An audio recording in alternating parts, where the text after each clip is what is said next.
Kalau kamu kira ikan salmon ini mengandung omega 3 tertinggi, salah fams. Faktanya, kandungan omega 3 ikan bandeng 6 kali lebih tinggi daripada ikan salmon tuh.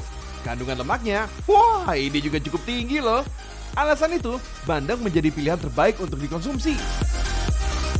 Meski dianggap murahan, ikan bandeng dari Sulawesi Selatan justru menjadi primadona pasar internasional.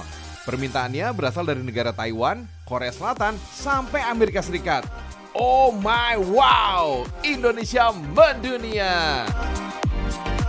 Data dari Dinas Kelautan dan Perikanan Sulsel, permintaan bandeng beku dari beberapa negara meningkat loh fams. Totalnya mencapai 1.208 ton per tahun. Wow, banyak ya.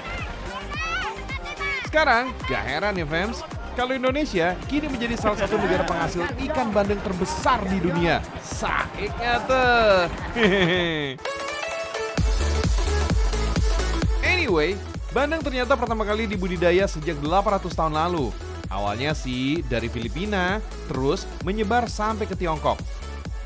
Anak bandeng bisa dikatakan dewasa kalau usianya udah 5 tahun fams. Nah di usia itulah bandeng dewasa mulai bertelur. Sekali bertelur, induk bandeng ini bisa mengeluarkan 3-4 juta butir telur. Makanya, kalau pas dapat bandeng yang lagi bertelur, langsung balikin ke air deh fams, biar bisa berkembang biak. Oh iya, panen ikan bandeng bisa dilakukan sesuai permintaan konsumen fams. Rata-rata sih, bandeng dipanen dengan berat antara 100-600 gram per ekornya tuh. Cara paling mudah panen ikan bandeng dilakukan dengan jaring. Wah, seru ya kalau bandeng bisa lompat-lompat begitu. Lagi happy nih kayaknya. Fams, bagian terkuat dari ikan bandeng ternyata berada pada ekornya tuh. Nah, bagian ekor inilah cenderung punya banyak banget duri yang bisa digunakan untuk berenang dan bergerak. Sekarang udah gak ragu lagi dong makan ikan bandeng. Hehehe. Meskipun gak begitu disukai karena banyak duri, bandeng nyatanya masih dijadikan pilihan untuk dikonsumsi fams. Biar banyak disukai, muncullah inovasi olahan bandeng. Salah satunya bandeng presto ini. Proses masak presto ternyata bisa membuat tulang ikan menjadi lunak. Jadi kalian gak repot lagi milih tulang ikan saat makan bandeng. Yoi, no ribet-ribet fams. Bandeng presto emang kedengeran familiar banget fams. Tapi UMKM dari Kabupaten Pangkajene dan Kepulauan alias Pangkep punya varian bandeng presto khas Sulawesi Selatan. Kebayang gak tuh fams? Gimana rasanya makan bandeng presto? Tapi bercita rasa coto Makassar, palu mara, ponro, dan masih banyak lagi. Wah kalau gini sih, sekali makan bisa ngerasain 2 jenis masakan sekaligus. Karena menjadi salah satu cara pengawetan makanan, ikan yang masih segar ini harus dibersihkan dulu fams, biar bakterinya gone alias musnah. Gak lupa, bagian sirip, insang juga harus dibuang ya fams. Oh iya, bagian perut ikannya juga ikutan dibuang. Wets, lakukan secara hati-hati agar empedunya nggak pecah dan mengenai seluruh bagian tubuh ikan. Bisa-bisa dagingnya jadi pahit tuh. Gak pakai lama fams, langsung deh lumuri bumbu coto ke seluruh bagian tubuh ikan. Oh iya, ikan bandeng juga sengaja dibelah menjadi lebih lebar untuk mempercepat proses prestonya fams. Selain itu, bisa mempermudah bumbu meresap sempurna. Next, ikan yang sudah dibumbui tinggal dimasukkan ke dandang presto.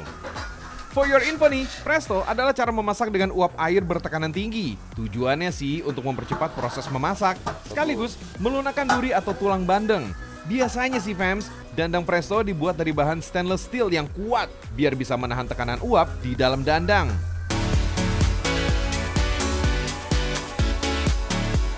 Setelah 2 atau 3 jam dimasak, bandeng presto harus didinginkan dulu fams. Kalau suhunya udah normal, baru deh kemas dengan rapat biar nggak ada bakteri yang mempercepat pembusukan. Biar bandeng presto tahan lama, harus dibekukan terlebih dahulu ya sebelum dipasarkan. Kalau udah beku gini nih, bandeng presto aneka rasa bisa awet sampai 3 bulan tuh fams. Wah bisa banget ya jadi oleh-oleh saat berkunjung ke Sulawesi Selatan. Soal harga cukup terjangkau kok, 25 ribuan aja nih fams. Sikat lah.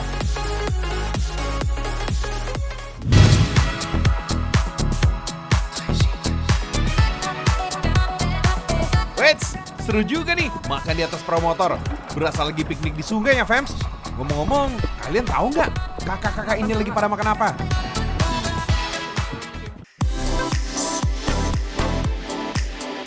dia yang dinamakan bandeng sapit fams, yaitu olahan bandeng tradisional asal Gresik yang udah ada sejak berabad-abad yang lalu. Makanan kekinian boleh bermunculan fams, tapi bandeng sapit gak pernah pudar biarpun kejepit. Asik. Disebut sapit karena dalam penyajiannya ikan bandeng dijepit 2 batang bambu yang sudah dihaluskan.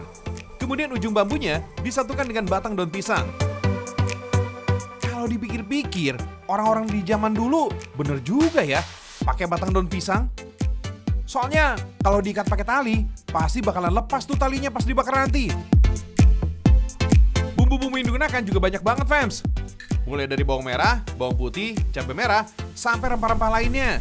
Tinggal dihaluskan aja nih semua bumbu tadi sampai halus, lus. Setelah itu, balurkan bumbu yang udah halus ke bagian dalam ikan bandeng. Kalau bumbunya udah nempel, baru deh dijepit pakai bambu. Berikutnya siap dipanggang nih fams. Proses panggangnya juga tradisional banget, dengan api kecil yang berasal dari kayu bakar. Wih, klasik banget ya. Apalagi kalau asapnya udah membumbung tinggi sampai ke atap dapurnya. Suasananya jadi syahdu gimana gitu. Proses pemanggangan bandeng sapit kurang lebih berlangsung selama 1 jam. Cukup lama sih fams. Dari mulai nyiapin bumbu sampai siap santap kayak gini. Tapi yang original itu justru yang paling mantep kan? Oh iya fams, kalau menurut ilmu kesehatan, proses pengolahan dengan cara dipanggang seperti bandeng sapit ini dinilai jauh lebih sehat dibanding dengan cara digoreng. Jadi, biarin deh minyak goreng banyak drama fams. Ya, biarin aja. Mau mahal kek, mau langka kek, yang penting kita bisa tetap makan enak.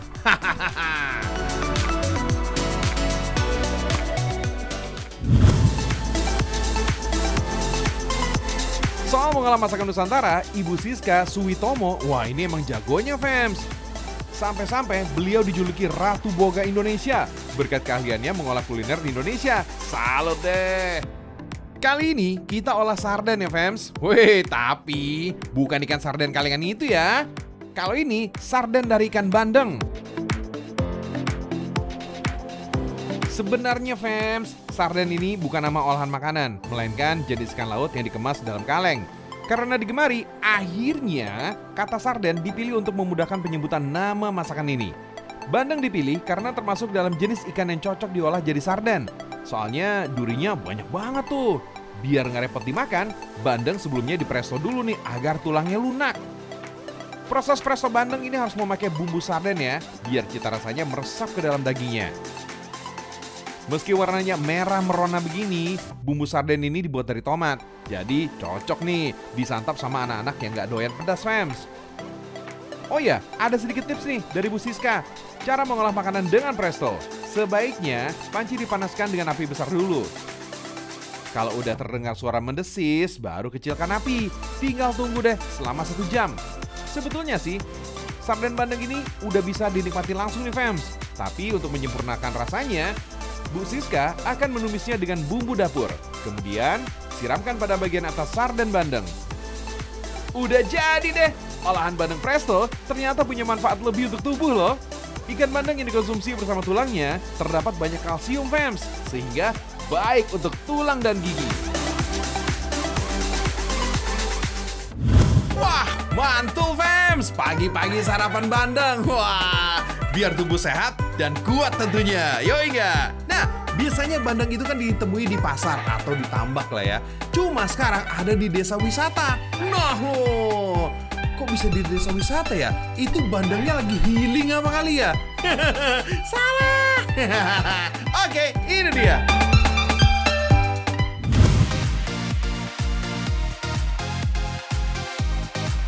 Popularitas bandeng dari Gresik gak kalah hits loh fans dengan ikan sembilang. Gak percaya? Buktinya nih, ikan bandeng dari desa Tebalo kecamatan Manyar terkenal berlimpah fans. Kemudian warga desa sempat berpikir, gimana sih agar bandeng ini makin laku di pasaran? Caranya cukup unik fans. Desa Tebalo sudah diresmikan menjadi desa wisata cabut duri bandeng loh. So, di sini kamu bakal melihat ibu-ibu secara berkelompok melakukan kegiatan cabut duri ikan bandeng. Gak boleh sembarangan loh. Proses cabut duri bandeng ini bisa mempengaruhi nilai jualnya. Kebersihannya juga harus tetap dijaga, fams. Jangan lupa, bersihkan sisik supaya ikan bandeng gak gampang busuk. Bagian sisik ikan ini menjadi tempat yang paling mudah tumbuhnya jamur dan bakteri, fams. Kalau sudah bersih, belah ikan menjadi 2 bagian. Nah, tinggal cabut deh durinya. Alat yang digunakan ini juga cukup sederhana, fams. Cuma pinset yang biasa dipakai untuk mencabut jenggot ya, atau uban. Usahakan cabut duri bandeng searah dari bagian buntut ke kepalanya. Tapi boleh juga nih dilakukan sebaliknya, agar duri tidak ada yang terlewat dicabut. Yang paling penting, daging bandeng gak rusak, fams. Oh iya, kegiatan cabut bandeng begini biasanya dilakukan seminggu sekali, fams. Lokasinya juga bisa pindah-pindah loh.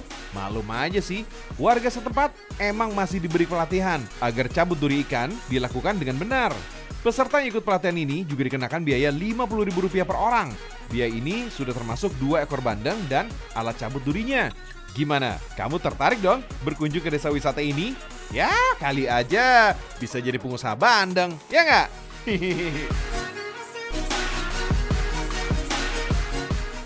Ibarat pepatah, fams, rambut adalah mahkotanya perempuan, ya kan? Nah, makanya kaum Hawa ini percaya bahwa dengan merawat rambut akan tambah deh aura kecantikannya.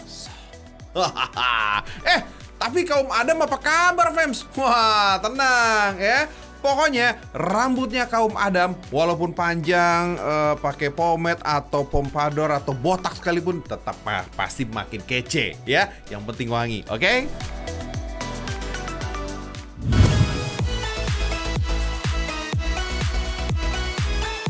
Gak cuma kaum Hawa aja, fams.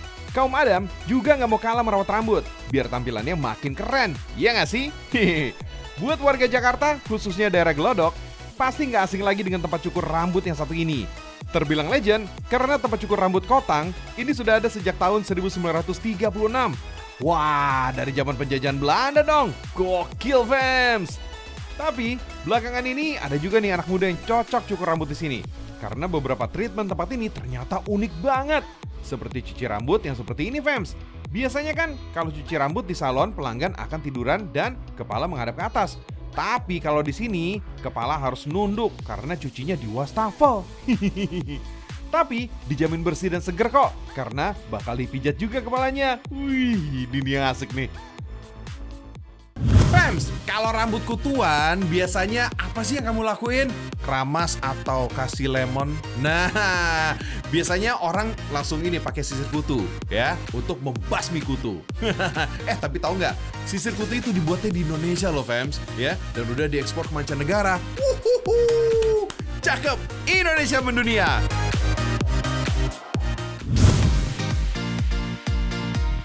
Ini dia sisir kutu yang dimaksud, fams.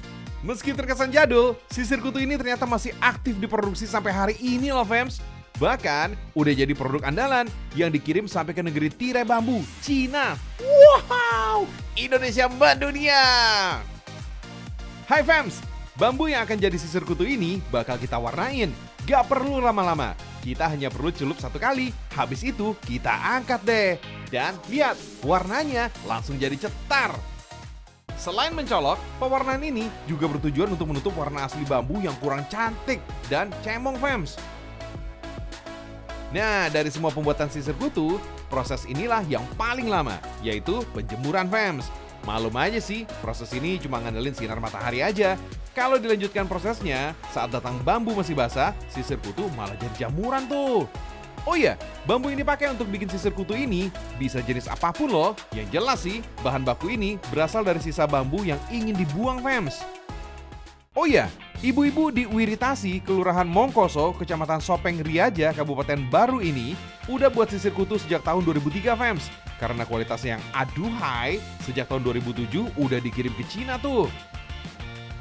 Dulu sih, mereka bisa kirim sisir kutu ini sampai 800 lusin setiap minggu. Kalau dihitung-hitung, sekali kirim ada sekitar 9.600 buah. Tapi sejak pandemi menyerang, mereka hanya kirim kurang lebih 200 lusin setiap 2 minggu. Sisir kutu yang dibanderol seharga Rp5.000 per buah ini dibuat dari jarum jahit, fams. Bahkan ini dipilih karena harganya yang murah dan kuat. Selain itu, jarum dipilih karena terbuat dari kawat baja karbon tinggi. Jarum ini juga biasanya udah dilapisi nikel atau emas yang bersifat anti korosi. Jadi jarum ini nggak bakal berkarat, fams. Sabar, fams. Meski dibuat dari jarum jahit, gak akan menyakiti siapapun kok. Karena yang nempel ke rambut di kepala adalah bagian yang tumpul. Nah, bagian yang tajam ini ditutup dengan plester berjenis terpal kasar tuh. Cakep kan? Karena sisir kutu punya gigi-gigi dengan jarak yang rapat, telur sekaligus kutunya bisa terjaring dengan sempurna. Biar dibilang so yesterday banget, fams, nyatanya sisir ini efektif untuk mengurangi kutu dibandingkan dengan obat kutu, terutama untuk kulit kepala yang cenderung sensitif. Anyway, fams, orang yang ngalamin kutuan ini ternyata belum tentu jorok loh. Beberapa orang dengan entengnya bilang kalau adanya kutu karena kurangnya kebersihan pada rambut. Tapi nyatanya kutu sangat suka tinggal di rambut yang bersih dan sehat. Rambut yang bersih cocok nih untuk kutu berkembang biak. Terus kamu juga jangan percaya kalau penularannya karena kutunya bisa terbang, fams. Faktanya kutu rambut gak punya sayap. Bahkan kaki belakangnya gak didesain sebagai kaki pelompat tuh. So, semua itu cuma mitos, fams. Purbalingga juga terkenal sama rambut palsunya. Selain rambut palsu atau wig, di sini juga memproduksi konde alias sanggul, fams. Salah satu desa yang menghasilkan rambut palsu adalah Desa Wisata Karangbanjar. Di sini hampir semua rumah memproduksi rambut palsu, mulai dari yang memakai bahan dasar sintetis sampai yang menggunakan rambut asli. Tapi kebanyakan mereka menggunakan rambut asli sebagai bahan utamanya, fams. Harganya emang relatif lebih mahal, tapi sebanding kok dengan hasilnya. Mereka juga memproduksi rambut palsu ini secara manual alias handmade, alias gak pakai mesin loh, fams. Kalau nggak percaya, kita tunjukin yang menggunakan bahan sintetis dulu ya. Rambut yang didapat biasanya bentuknya nggak beraturan, berantakan dan kusut banget, fams. Mereka harus mengurai per helai, lebih susah daripada mengurai benang, fams. Tuh, lihat aja tuh alatnya, yang jadi semacam sisir raksasa. Ada paku-paku tajam yang kalau terlalu bersemangat bisa melukai tangan. Kalau ditarik-tarik gini kan jadi ketahuan deh seberapa panjang ukurannya. Kalau udah terurai, bakal sanggul ini harus dikelompokkan sesuai ukuran panjangnya. Kalau udah rapi, tinggal dikuncir kayak gini. Biar gampang saat digunting untuk meratakan bagian ujung-ujungnya. Karena yang bakal dibuat adalah sanggul modern, rambut sintetis ini dipotong sepanjang 15 cm, fams. Jadi ujung-ujungnya ini harus rapi dan berukuran sama untuk memudahkan saat dijahit nanti. Kelihatannya gampang ya, fams, padahal susah juga. Karena rambut sintetis ini cenderung lebih licin daripada kain. Jadi harus hati-hati dan gak boleh ada bagian yang berlubang. Untuk bikin gelombang pada rambut palsu, rambut-rambut ini harus digulung menggunakan pipa. Sederhana aja. Dibungkus pakai kertas dan dirapatkan menggunakan karet gelang. Tinggal masukin ke pemanas deh. Setengah jam kemudian, gulungan rambut udah bisa dikeluarkan dari pemanas. Terus, gulungan kertasnya dibuka dan bentuknya udah bergelombang, fams. Selanjutnya, tinggal bikin gulungan sanggul. Rambutnya dibentuk dengan cara digulung menyerupai air mancur. Kumpulin sampai banyak dulu ya. Selagi nunggu gulungan rambutnya banyak, kita bikin dasar sanggulnya dulu yuk. Kain yang digunakan adalah kain sintetik jaring dengan warna hitam. Kalau udah dikasih gigi sisir, baru deh gulungan rambut tadi ditempel satu persatu. Tuh, cantik kan, fam?